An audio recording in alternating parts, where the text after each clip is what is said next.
আমরা কোন প্রেক্ষাপটে এখানে এই হাসপাতালে আসলাম সেটা আপনারা সবাই জানলেন। নির্বাচন পরবর্তী সময়ে বিভিন্ন স্থানে বিশেষ করে এনসিপি যে 30টা আসনে নির্বাচন করেছে এবং এর বাইরেও বিভিন্ন জায়গায় যেখানে এনসিপি নেতাকর্মীরা আমাদের জোটের প্রার্থীদেরকে বিজয়ী করতে কাজ করেছেন, এজেন্ট ছিলেন কিংবা নির্বাচনে সক্রিয় ছিলেন এবং সক্রিয় না থেকে শুধুমাত্র ভোট দিয়েছেন, এমন অনেকের উপর সারা দেশে হামলা হচ্ছে। ইতিমধ্যে আমরা যে রিপোর্ট পেয়েছি প্রায় 1000-এর কাছাকাছি আমাদের নেতাকর্মী আহত হয়েছে। সারা দেশে বিভিন্ন জায়গায় তারা চিকিৎসা নিচ্ছেন। আমরা পরিদর্শন করলাম আজকে 3 জন যারা শুধুমাত্র হাতিয়া থেকে যাদের ওনারা এতটাই আহত হয়েছেন যে সেখানে পর্যাপ্ত চিকিৎসা না থাকে এখানে ওনাদেরকে আনতে হয়েছে। এবং একজনের থেকে আমরা বর্ণনা শুনলাম যে সেখানে যারা আওয়ামী লীগ, আপনারা জানেন হাতিয়াতে সংবাদ সম্মেলন করে আওয়ামী লীগের একটা গোষ্ঠীকে বিএনপিতে নেওয়া হয়েছে এবং আওয়ামী লীগের এই সন্ত্রাসীদেরকে, ফ্যাসিবাদী সন্ত্রাসীদেরকে লেলিয়ে দেওয়া হচ্ছে জাতীয় নাগরিক পার্টি এবং বিরোধী দলমত দমন পীড়ন করার জন্য। সেখানে আমাদের একজন নেতা যাকে আপনারা হয়তো দেখেছেন সোশ্যাল মিডিয়ায়, তার ছবিটা এসেছিল এবং তিনি নিহত হয়েছেন বলে এক ধরনের গুজব সে সময় ছড়িয়েছিল। তাকে মেরে এক ধরনের যখন হামলাকারীরা নিশ্চিত হয় যে তিনি মারা গেছেন, তার কুপিয়ে তার মগজ বের করে ফেলা হয়েছিল এবং তারা ভেবেছিলেন যে তিনি মারা গেছেন এবং তারা সেখান থেকে পরবর্তীতে চলে যায় এবং পরবর্তীতে তাকে সেখান থেকে উদ্ধার করে প্রাথমিক চিকিৎসা দিয়ে ঢাকায় পাঠানো হয়। এরকম আরো অনেক মর্মান্তিক ঘটনা সারা দেশে ঘটেছে। সাধারণ ভোটারদেরকে মারধর করা হয়েছে, তাদের বাড়িঘর ভাঙচুর করা হয়েছে, লুটপাট করা হয়েছে, তাদের স্বর্ণালংকার টাকা পয়সা লুটপাট করেছে সন্ত্রাসীরা।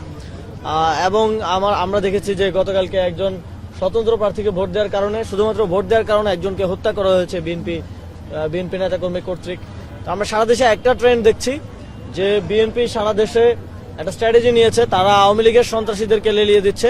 বিএনপির নেতৃত্বে আওয়ামী লীগ তাদের জুলাই গণঅভ্যুত্থানের প্রতিশোধ নিচ্ছে বলে আমাদের মনে হচ্ছে এবং এটা এক ধরনের মৌনসম্মতি উৎপাদন করা হচ্ছে বিএনপির শীর্ষ নেতৃবৃন্দর পক্ষ থেকে। তারা যখন আজকে প্রেস ব্রিফিং করলো, তারা কথা বললো, আমরা আশা করেছিলাম যে তারা সারা দেশে তাদের সন্ত্রাসীদেরকে তারা নিয়ন্ত্রণ করার জন্য কোনো কথা বলবে, তারা তাদের সন্ত্রাসীদেরকে নিবৃত করার জন্য কঠোর কোনো ব্যবস্থা গ্রহণ করবে এবং যারা এই ধরনের হামলাগুলোর সাথে জড়িত, যেই যে জায়গায় হত্যার মতো ঘটনা ঘটেছে এবং স্পষ্ট হামলা করা হয়েছে মানুষকে হত্যার উদ্দেশ্যে, ভোটারদেরকে, এজেন্টদেরকে, বিরোধী দলমতের মানুষকে তাদের বাড়িঘর লুটপাট করা হয়েছে, তাদের বিরুদ্ধে এখন পর্যন্ত কোনো শাস্তিমূলক ব্যবস্থা আমরা সেভাবে দেখতে পাইনি। আমরা নির্বাচনের আগে দেখছিলাম যে কোথাও চাঁদাবাজির খবর আসলে বা কিছু আসলে তারা সেখানে বহিষ্কার করতো, কিন্তু নির্বাচনের পরে আমরা সেটা দেখছি না।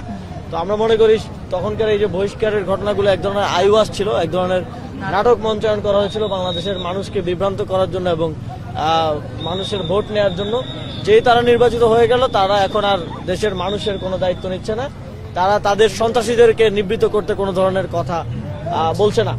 আমরা সারা দেশে 11 দলীয় জোটের যারা নেতাকর্মী আহত হয়েছেন, নাগরিক পার্টির যারা নেতাকর্মী আহত হয়েছেন, তাদের জন্য দেশবাসীর কাছে দোয়া চাইছি। অনেকেই খুবই আশঙ্কাজনক অবস্থায় আছেন এবং আমরা যারা নির্বাচিত হয়েছেন তাদেরকে আহ্বান জানাবো যে আপনারা এই যে যাদেরকে আপনাদের নেতাকর্মীরা আহত করলো, তারাও এই দেশের নাগরিক এবং বাংলাদেশে তো ভোটের শেয়ার কম হলেও কিংবা একটু স্লাইটলি বেশি হলেও বাংলাদেশের বর্তমান সিস্টেম অনুযায়ী আপনারা হয়তো সরকার গঠন করবেন, তবে যেই 40% জনগণ, যে 46% জনগণ আপনাদেরকে ভোট দেন নাই, তাদেরকে বাদ রেখে বা তাদেরকে দমন পীড়ন করে আপনারা এই দেশ পরিচালনা করতে পারবেন না এবং